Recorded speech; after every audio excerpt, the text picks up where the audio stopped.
इन कन्याओं में सामर्थ्य का दर्शन कर रही हूं।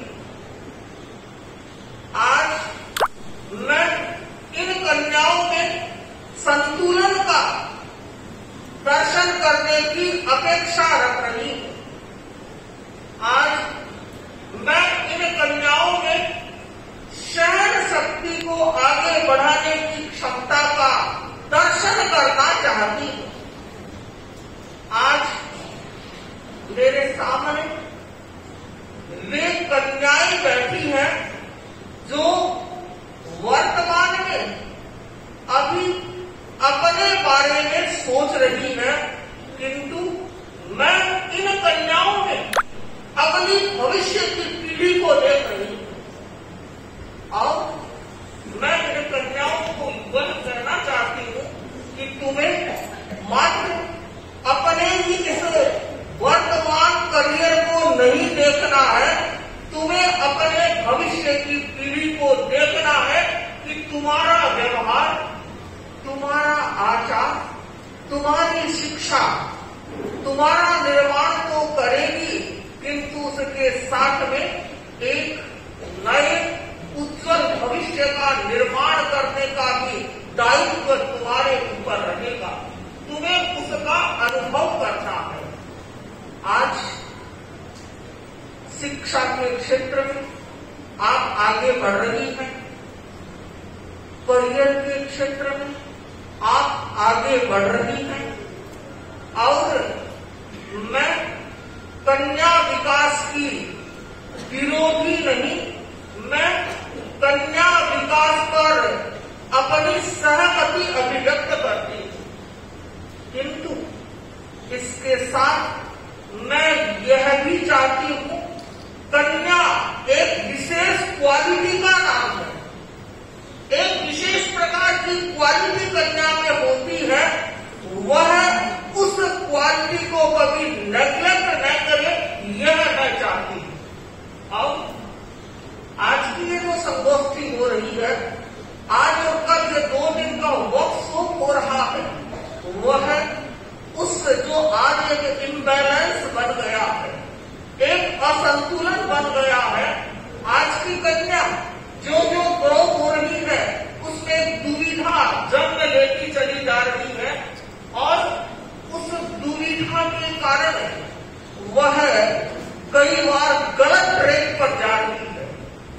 जरूरत इस बात की है, आज उसकी दुविधा का इस 2 दिन की वर्कशॉप में समाधान हो सके। कन्याओं, यह तुम्हारे लिए 2 दिन का समय बड़ा महत्वपूर्ण है। मैं मानती हूं कि कुछ क्षणों में जीवन नहीं बदल जाता, कुछ क्षणों में जिंदगी नहीं बदल जाती है, किंतु कुछ क्षणों में विशेष निर्णय लेकर के जिंदगी को बदला जा सकता है। और यह जो समय आया है, this is the very important for you to the change your attitude, that is the important. आप अपने एटीट्यूड को कैसे चेंज कर सकते हैं, क्योंकि आज जहां भी तुम जा रही हो, चारों तरफ तुम्हारी कौन सी बातें हो रही है कि मेरा करियर कैसा होगा, मैं पढ़ रही हूँ, 12th हो गई, अब मुझे कौन सी लाइन में जाना है, डिग्री हो गई तो मुझे मास्टर डिग्री करनी है, कौन से फील्ड में जाना है, फिर मुझे जॉब करना है, और सबसे ज्यादा बड़ी बात मन में बैठ गई है कि मेरा पैकेज कितना होने वाला है। आज मात्र व्यक्ति किसकी चिंता में है, पैकेज की चिंता में है, उसे यह चिंता नहीं मेरा परिवार कैसा होने वाला है। ध्यान दें, आप खूब आगे बढ़े, किंतु अपने दिमाग में गलत अवधारणाओं को स्थान मत दें। ऐसे ख्याली पुलाव अपने दिमाग में न लाए कि मैं पढ़ लिख लूंगी तो मुझे ऐसा मिलना चाहिए, मुझे ऐसा होना चाहिए, मुझे ऐसा होना चाहिए, मेरे पास में वो होना चाहिए, मेरे परिवार में ऐसा है, मेरा पति ऐसा होना चाहिए, मेरी सास ऐसी होनी चाहिए, मेरे आसपास के ऐसे होने चाहिए, ये सारी की सारी बड़ा बंगला होना है, बड़ी गाड़ी होनी है, वो होना है, और जो मैं चाहूं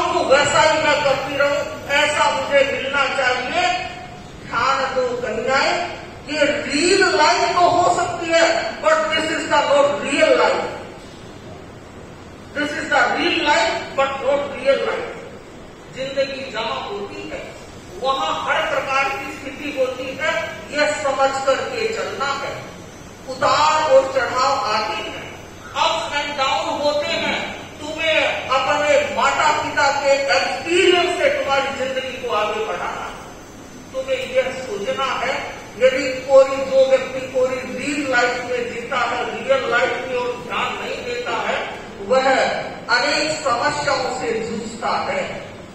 आज पढ़ लिखने का माहौल बन रहा है और एक अवधारणा बन रही है कि बस हम जॉब करेंगे, घर का काम नहीं करेंगे। और शादी के समय इवन मैंने सुना है, जब शादी विवाह की बात होती है, क्योंकि हमारे समाज की व्यवस्था है, कन्या इस घर में चाहे कितनी ही रह जाए, आखिर तो उसे क्या जाना पड़ता है, अपने अगले घर में जाना होता है। और शादी की बात करते समय यह कहा जाता है कि मेरी बेटी तो पढ़ी लिखी रही है, हमेशा पढ़ती रही है, किंतु घर का काम नहीं आता है और घर का काम करती नहीं है। ये बातें आप कहते हैं आपकी बेटी के लिए, और जब आप अपनी बहू को ढूंढते हैं तो बहू कैसे चाहिए? घर का काम करने वाली चाहिए। ये विरोधाभास समाज में चल रहा है। कैसे होगा जो जानते हैं, यही तो आपकी बेटियां हैं और इन्हीं में से आपकी क्या बनने वाली है? बहुएं बनने वाली। तो फिर ऐसे मानदंड न हो। हर परिवार को यह चाहिए कि हर बच्ची को प्रशिक्षण दे। पढ़ाई, पैसा जिंदगी का एक महत्वपूर्ण पहलू है, कन्याओं ध्यान देना, किंतु पैसे और पढ़ाई से भी एक और महत्वपूर्ण पहलू है आपका परिवार। उसके साथ आप बैलेंस कैसे करोगे? आजकल किचन लेस होम की कल्पना हो गई है। सुना? कल्पना नहीं होगी, कह रहे बनने शुरू हो गए किचन लेस होम। मैं कई बार यह सोचती हूँ कि कहां से मूर्खता पैदा हो रही है कि घर में किचन रखना ही, घर में रसोई करके जरूरत क्या होगी? खाएंगे कहां पर? होटलों में जाकर के, वहां जाकर के किचन का झंझट ही नहीं करना। ध्यान दो, मैं कई बार सोचती हूँ कि हंगरलेस पेट का निर्माण करो ना। भूख लगे, मामला सारा खत्म हो जाए। तब और भूख तो ऐसी है कि उपवास करने का भी कहते तो कि उपवास होता नहीं है, भूख लगती है और भूख लगती है और फिर बिना किचन का खाना खाओगे तो बर्गर, पिज्जा, जंक फूड जो तुम्हें खत्म करेंगे, तुम्हारे दिमाग को खत्म करेगा और तुम्हारी सारी जो सांस्कृतिक धरोहर है उसको क्या कर देगा? नष्ट कर देगा। ध्यान दे कन्याओं, आप खूब पढ़ो, किंतु उसके साथ साथ जो एक दायित्व तुम्हारा होता है, एक कन्या का दायित्व जो होता है, आगे जाकर तुम महिला बनने वाली हो, एक महिला का जो दायित्व होता है उसकी ट्रेनिंग लेने की क्या होती है? आवश्यक होती है। मेरे सामने जो कन्याएं बैठी है, ये अधिकांश कन्याएं जैन परिवारों से, तेरापंथ परिवारों से जुड़ी हुई कन्याएं हैं। आप जानते हैं हमारा धर्म संघ मर्यादित अनुशासित धर्म संघ है, तो पूरा धर्म संघ ही आप धर्म संघ के सदस्य हैं, इसलिए आपके जीवन में भी मर्यादा हो, अनुशासन हो। हर घर परिवार का अपना अनुशासन होता है, हर घर परिवार के अपने संस्कार होते हैं। मैं आज कन्याओं को यह कहना चाहती हूँ कि जैनत्व के संस्कारों को भूले नहीं। आप एक जैन कन्या है, इस बात को ध्यान दें। और जैन कन्या है ये बात आपको पता कैसे चलेगी कि थोड़ा बहुत आप स्वाध्याय करें, थोड़ी बहुत जानकारी रखें।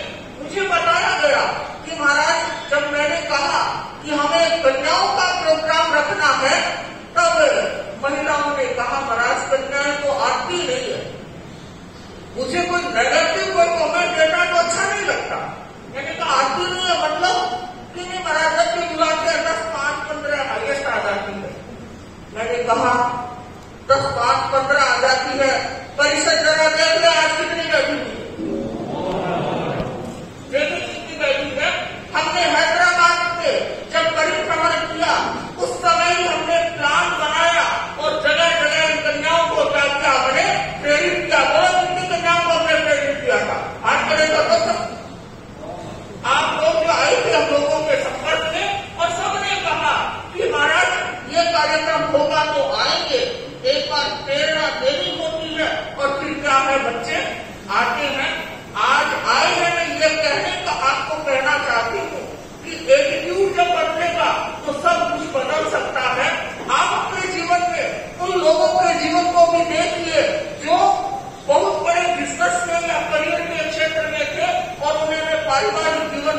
अच्छा जीवा।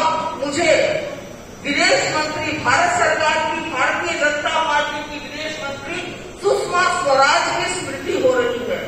आज तो वो हमारे बीच में नहीं रही है, किंतु वो एक बड़ी सक्सेसफुल विदेश मंत्री भारत सरकार की रही और दिल्ली में परम पूज्य आचार्य श्री तुलसी के सानिध्य में एक महिलाओं का सम्मेलन हो रहा था अखिल भारतीय का, और उसमें ऐसे मुख्य वक्ता वो उपस्थित थी। मुझे आज भी स्मृति में है, मैं समय रूप में उस कार्यक्रम में उपस्थित थी और सुषमा स्वराज जो समय विदेश मंत्री थी, उन्होंने यह बात कही कि महिलाओं, आज की महिला जब वो कामकाजी महिला बन जाती है तो वो सोचती है बस अब परिवार को संभालना मेरा दायित्व नहीं है। और उन्होंने यह कहा था, यहीं पर महिला अपनी सोच की गलती करती है। और उन्होंने अपना उदाहरण देते हुए कहा कि मैं भारत सरकार की विदेश मंत्री हूँ, किंतु मेरे परिवार की मैं बहू हूँ, मेरे पति की मैं पत्नी हूँ और मेरी बेटी की मैं माँ हूँ। इसलिए मेरा माँ का भी दायित्व है, पत्नी का भी दायित्व है और गृहिणी का दायित्व है। सुषमा स्वराज ने यह कहा था कि मैं किचन में जाकर आज भी रसोई बनाती हूँ अपनी बेटी के लिए और अपने पति के लिए। आपको सुनकर के उस समय हमें भी लगा कि कहीं बड़ी मंत्री पद पर है, उन्होंने ये बात कही थी कि ये ध्यान दिया जाए कि ये जो एक मेंटल स्थिति बन रही है कन्याओं को, उसे ध्यान देना है कि किसी भी चीज से कंप्रोमाइज नहीं करना है, अच्छा जीना है। ऑटोबायोग्राफी पढ़िए, इंदिरा नूरी जो अंतर्राष्ट्रीय स्तर पर पेप्सी कोला की जो चेयरमैन रही है, सीईओ रही है, मैं उनकी एक बार ऑटोबायोग्राफी पढ़ रही थी और उन्होंने ये बात कही थी, मैं जब भी जाती हूँ मुझे एक क्वेश्चन ये पूछा जाता है कि आप अपने कार्य क्षेत्र में और परिवार के क्षेत्र में संतुलन कैसे करती है। और उन्होंने बताया था कि मेरी बच्चियां हैं, मेरा परिवार है, मैं उसको अच्छी तरह से टेकल करती हूँ और उसके बाद में अपने बिजनेस को भी मैं अच्छी तरह टेकल करती हूँ।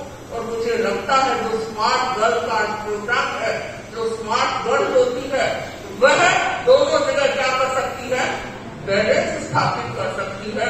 तो आप इस 2 दिन के वर्कशॉप में अपने भविष्य में आपको कैसे निर्णय करने होते हैं, कैसे आप निर्णय करोगे, कहाँ खामी होती है उसको हटा दोगे, इन सारी चर्चा में विषयों पर बड़ी विशेष चर्चा 2 दिन में होने वाली है। हमारे बीजेएस मेरे से काफी परिचित रहा है। मैं शांतिलाल जी मूथा, जिनको जो बीजेएस के अध्यक्ष हैं, शांतिलाल जी मूथा मेरे बड़े परिचित रहे हैं। 90 से मैं उनसे परिचित हूँ। अभी मेरा मैसूर चातुर्मास था, तभी वो आकर के गए थे। 90 में जो सिर्फ वो विवाह के सत्र में काम किया करते थे, समाज में कैसे जय लड़के लड़कियां एक जगह रह सके, और अब तो उनका कार्य क्षेत्र बड़ा बढ़ गया है। बीजेएस के स्मार्ट गर्ल का प्रोग्राम मैंने पिछली बार चेन्नई में भी करवाया था। तो ये जो कार्यक्रम है, उन कार्यक्रमों को एक जागरूकता लाने के कार्यक्रम है जो हमारी कन्याएं बैठी हुई है। यदि कुछ के जीवन में बदलाव आता है तो कार्यक्रम क्या हो जाता है, सफल हो जाता है। मैं क्योंकि 2 दिन का समय है, हम भी आपके बीच में आते रहेंगे, बात करेंगे। मैं अपनी बात को संपन्न करूँ, समय संपन्न हो गया है कि आपको ये ध्यान देना है, फ्लेक्सिबल रहना है कि मैं कुछ ग्रहण करके जाना है, रिजिड होकर के नहीं, फ्लेक्सिबल होकर के वस्तुओं को ग्रहण करना, एनालिसिस करना और जो अच्छा लगे उसको अपने जीवन में उतार लेना। भाग्यशाली है, हमें परम पूज्य आचार्य श्री महाश्रवण जी का नेतृत्व प्राप्त है और अभी अभी कन्या अधिवेशन हुआ, हमारी कन्याएं भी वहां जाकर के आई है। आपने देखा इस एकांकी के माध्यम से कि किस प्रकार से कन्या की एक दुविधा है, कैसे परिवार वाले उससे कैसे क्या कह रहे हैं, इन दोनों स्थितियों में बैलेंस कैसे स्थापित कर सकते हैं, इस ओर आगे जाना है। ओम हर